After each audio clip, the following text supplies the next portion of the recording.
तो मेरे भाइयों, आज हम बात करने वाले हैं इस बुक के बारे में। इस बुक को मैंने अमेज़ॉन से ऑर्डर किया और जब मैंने इस बुक को पढ़ा तो भाई यार मतलब मुझे ऐसे 5 सीक्रेट्स पता चले जो मैं आपको बताने वाला हूँ। और अगर आप यूट्यूबर बनना चाहते हो या फिर किसी ऐसे प्रोफेशन में जाना चाहते हो जहाँ पर बोलना बहुत ज़रूरी है तो ये पॉइंट्स आपके लिए इम्पोर्टेंट है। पॉइंट नंबर 1, टॉपिक्स को ऐसे की तरह नहीं बुलेट पॉइंट्स में लिखना सीखो।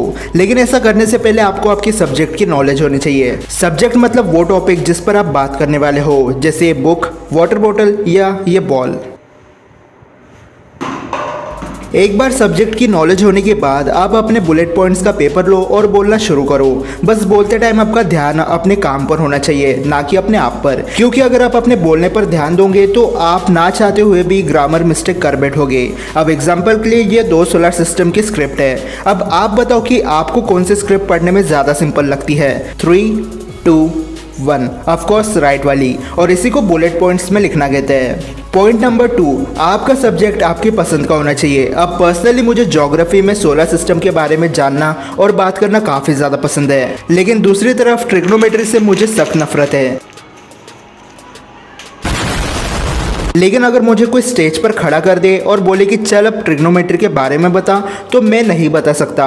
और अगर मैं रट्टा भी मार के चले जाऊँ तो भी बहुत ज़्यादा चांसेस है कि जो मैंने लर्न किया है वो मैं भूल जाऊँगा। लेकिन सोचो अगर मुझे कोई फिर से स्टेज पर खड़ा करता है और कहता है कि अब सोलर सिस्टम के बारे में बताओ, तो मैं इजीली सबको उस टॉपिक के बारे में ज्ञान दे सकता हूँ। इवन मुझे कुछ लर्न करने की ज़रूरत भी नहीं है, क्योंकि वो टॉपिक मेरे इंटरेस्ट का है। और ऐसे ही अगर आप एक यूट्यूबर या ऐसे प्रोफेशन में जाने वाले हो जहाँ पर बोलना ज़्यादा इंपॉर्टेंट है, तो मेक श्योर कि वो टॉपिक आपके इंटरेस्ट का हो। थर्ड पॉइंट है इंट्रोडक्शन। बेसिकली थर्ड पॉइंट एक टेक्निक है जो तब काम आती है जब आप लोगों को किसी से इंट्रोड्यूस करवा रहे हो। जैसे आपके पापा के दोस्त आपके घर आते हैं, आपके पापा अपने दोस्त को ये बोलकर इंट्रोड्यूस करवाते हैं कि ये शर्मा जी है जो मेरे ऑफिस में मेरे साथ काम करते हैं। अब बेसिकली यहाँ पर आपके काम की कोई चीज़ नहीं है, तो चांसेस बहुत ज़्यादा है कि आप 2 मिनट भी अपने डैड के दोस्त से बात ना करो या उनमें कोई इंटरेस्ट दिखाओ। लेकिन क्या हो अगर आपके पापा ये बोले कि बेटा ये है शर्मा अंकल जो मेरे साथ काम करते हैं और इन्हीं की बेटी तुम्हारे साथ तुम्हारे स्कूल में पढ़ती है,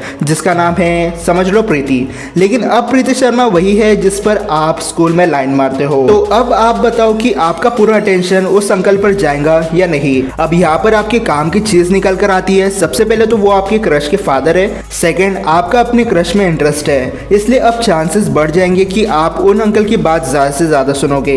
तो अब से फ्यूचर में जब भी आप अपने दोस्त या कलीग से किसी को इंट्रोड्यूस करवाओ तो एक चीज़ हमेशा याद रखना कि आपको ऐसी चीज़ बतानी है जो सामने वाले को स्पेशल फील कराए। फोर्थ पॉइंट है, जब भी आप किसी से बात करो तो नाम लेकर बात करो। इस दुनिया में टोटल 7 बिलियन लोग एग्जिस्ट करते हैं और इन सारों के पास अपने नाम है, इवन पेट्स के नाम होते हैं, है ना मनी।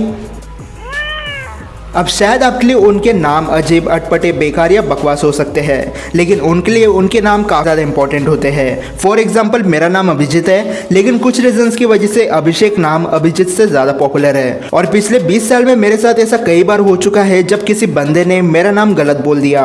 अब इससे तो मैं एम्बैरेस होता ही, लेकिन जब मैं सामने वाले को करेक्ट करता तब वो उनकी मिस्टेक को पॉइंट आउट करने जैसा होता, जिसकी वजह से वो अनकंफर्टेबल हो जाते। इसलिए आपको ऐसी सिचुएशन का हिस्सा ना बनना पड़े, इसलिए लोगों के नाम याद रखो।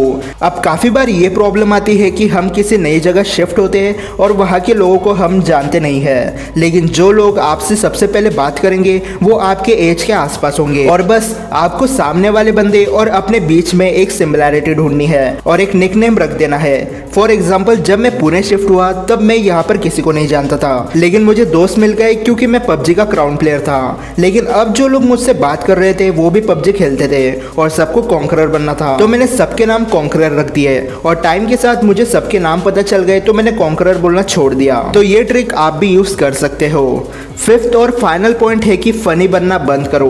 अब आप अपने आसपास के कई सारे लोगों को देखोगे जो आते ही कुछ फनी बात या बिहेव करने लगते हैं बगैर ये जाने बिना कि सामने वाला क्या बात कर रहा है। अब कभी कभार ये चीज काम आ जाती है, लेकिन कई बार ऐसा होता है कि हम फनी बात बोलने जाते हैं और सामने वाले को वो बात समझ नहीं आती है और आखिर में हमारा होता है पचका। इसलिए आपको फनी नहीं बनना है बल्कि अपने सेंस ऑफ ह्यूमर को इम्प्रूव करने की ज़रूरत है। अब सेंस ऑफ ह्यूमर कैसे बिल्डअप करें, तो सिंपली लोगों से बात करो।